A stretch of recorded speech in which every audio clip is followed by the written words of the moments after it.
Thanks so much for joining us for CBN NewsWatch. I'm Ephraim Graham. And I'm Caitlin Burke. Outrage over Indiana's new religious freedom law is escalating around the country. Gay rights activists say it promotes discrimination, but Indiana's governor says not so. Heather Sells has the latest. Indiana is feeling the heat as both Hoosiers and national leaders protest its new religious freedom law. On social media, celebrities and some governors and business leaders have been quick to denounce it. The law itself is similar to one that 19 other states have passed. It simply allows religious minorities who believe their conscience rights have been violated a day in court to air their grievances. But gay rights supporters say the law encourages discrimination, encouraging a backlash. Some major companies like Yelp say it may affect their business in the state, and the NCAA says it's reconsidering its investment in Indiana. We have to say, all right, what are we going to do if this law goes into effect in July, and what's our relationship with the state of Indiana going to be? In today's Wall Street Journal, Governor Mike Pence penned an op-ed saying the law is not a license to discriminate. And Republican lawmakers in Indiana say their intent was not to discriminate against Hoosiers. What we had hoped for with the bill was a message of inclusion of all religious beliefs. What instead has come out is a message of exclusion, and that was not the intent and hopefully not the effect. Bosma says lawmakers are now looking to clarify through legislation that the law does not discriminate. In the meantime, advocates for religious liberty are bemoaning the outcry against a law designed to encourage the protection of religious freedom. For the first time in the history of our country, religious liberty is under uniform attack by the government. It's never happened before. In 1991, President Clinton signed the Religious Freedom Restoration Act. Like the state laws, it instructed federal courts to support individual religious liberty unless the government could demonstrate a compelling government interest. The law enjoyed bipartisan support, but today such support is unthinkable, as religious freedom is no longer a bedrock belief, but a controversial issue. Heather Sells, CBN News.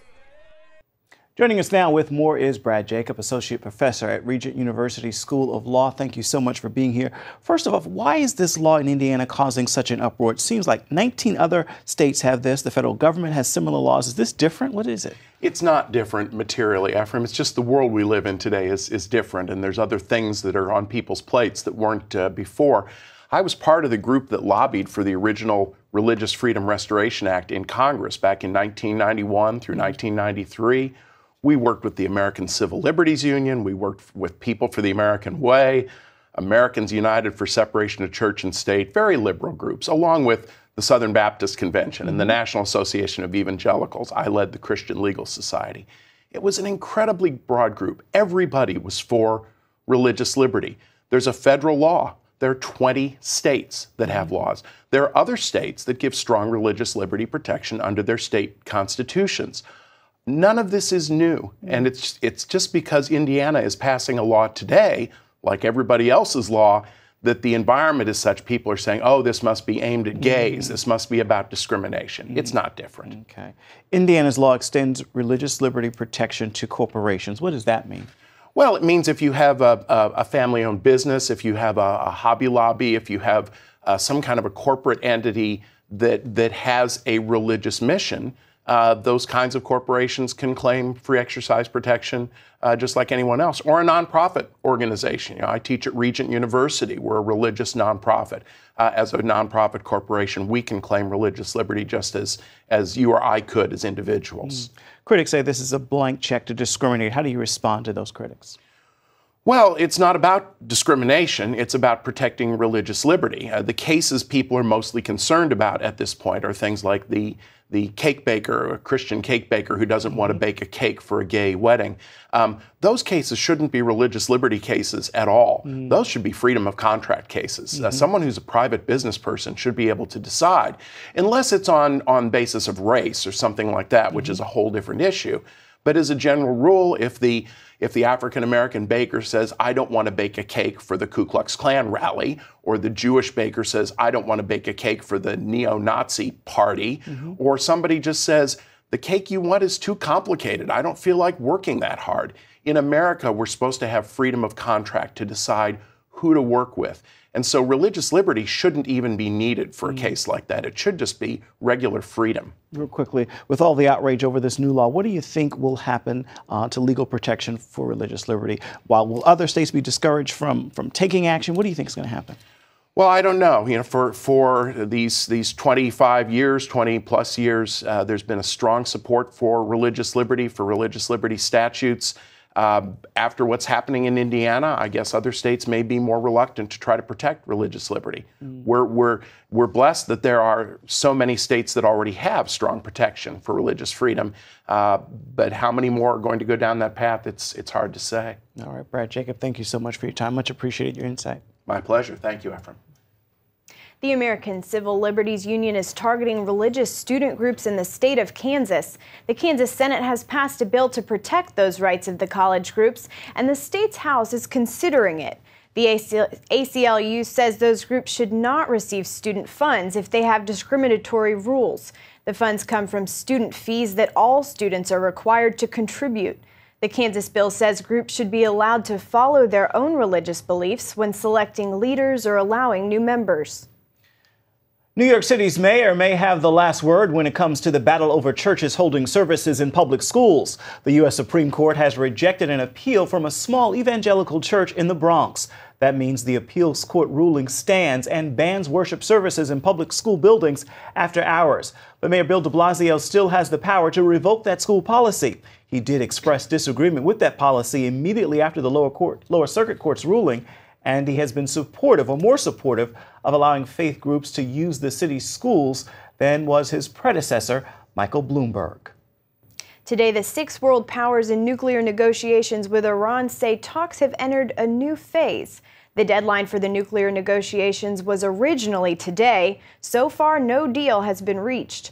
Officials say this new phase is aimed at reaching a comprehensive accord by the end of June.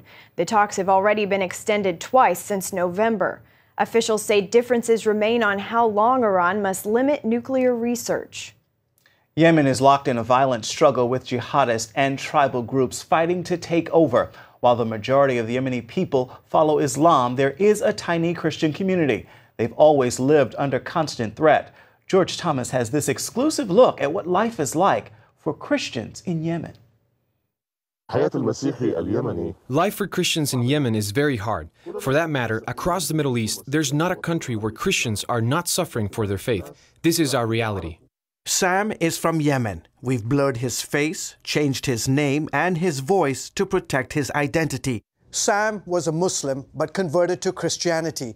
CBN News met him at an undisclosed location off the coast of North Africa. In an exclusive interview, he says if the authorities discovered his real identity, he could be arrested or killed. All Christians in Yemen are from a Muslim background. According to Islamic Sharia law, it is forbidden for Muslims to convert to Christianity. CBN News obtained these exclusive pictures from inside Yemen. Yemen's constitution provides for religious freedom, but Sam says it's a farce. The government says there is religious freedom, but that is not true.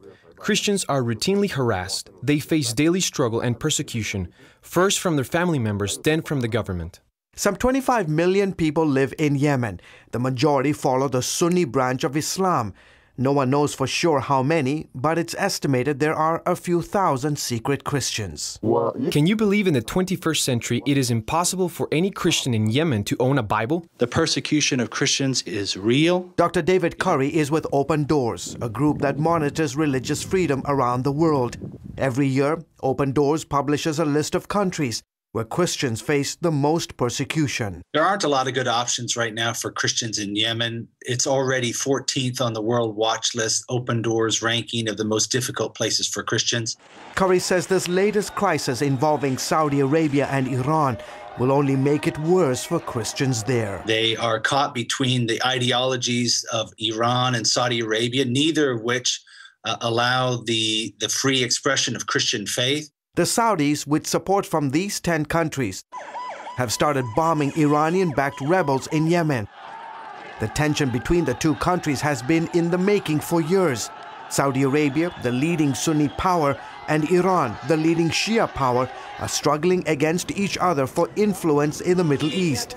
And now that fight is playing out in the desert sands of Yemen. Yemen has never had a stable government, and this makes it an ideal place for terrorists to breed chaos. Yemen is the second largest country in the Arabian Peninsula. Bordered by Saudi Arabia to the north and the Red Sea to the west, Yemen has become a breeding ground for radical Islam. Several terrorist groups, including Al-Qaeda and ISIS, have found safe haven. It's unfortunate, but they are playing with the souls of people. The simple Yemeni citizen doesn't want these groups with their Islamic agendas to influence the country. What ends up being destroyed is people's lives and businesses. Sam asked the world to pray for his country, especially for the secret believers who are standing in the gap in prayer for their nation. The message of Christ is touching hearts through television, the internet and radio, and people are coming to Christ. This is our hope. George Thomas, CBN News. Swearing-in ceremonies today for Israel's 20th Knesset. Nearly 40 new members are taking their place in the 120-seat parliament. A record 29 women hold Knesset seats. That's nearly 1/4 of the total. This comes just days after the UN Human Rights Council signaled out Israel as the world's only country that infringes on women's rights. Prime Minister Benjamin Netanyahu has several weeks to form Israel's governing coalition within the Knesset. The FBI is trying to figure out what led two men dressed in women's clothes to try and get through a security gate at the National Security Agency headquarters yesterday. The men were driving a stolen SUV after a night of partying and ignored officers' orders to exit the area. Police fired on the SUV, which then rammed into a police vehicle, injuring one officer. One suspect was killed at the scene and the other was injured. So far, the FBI says they do not know, or they don't believe, the incident is related to terrorism. This is truly a crisis that is centered on a crisis of drug abuse. Lawmakers in Indiana are declaring a public health emergency. We'll explain what action they're taking to stop the spread of a deadly virus in its tracks.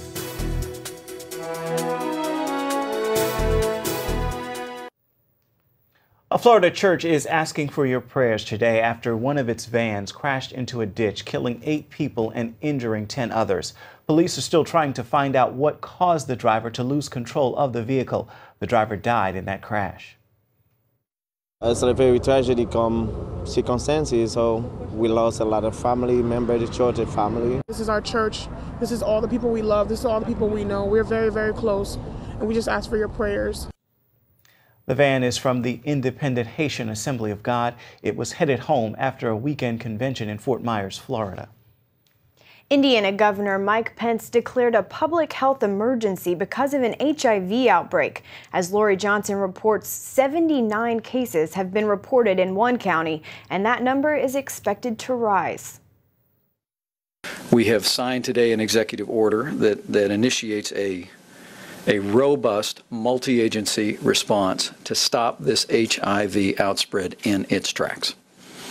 And this we will do.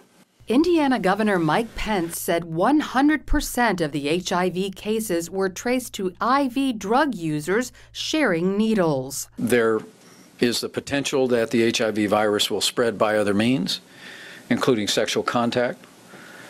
But this is truly a crisis that is centered on a crisis of drug abuse. The abuse of IV drugs, such as heroin, has been rising in recent years.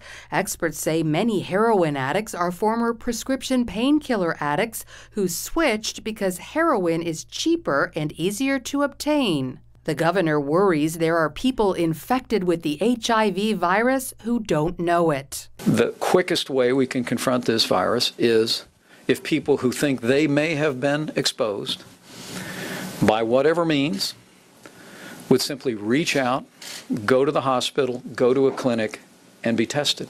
The governor says people in possession of dirty needles may swap them for clean ones without penalty. Lori Johnson, CBN News. Up next, does the Bible predict that the Antichrist will come from the Middle East? One prophecy expert thinks so, and he'll share his reasons why after this. Christians and Muslims believe in the idea of the end times. Christians are looking for the second coming of Jesus Christ. But Muslims have a very different idea of how the last days will play out. Take a look.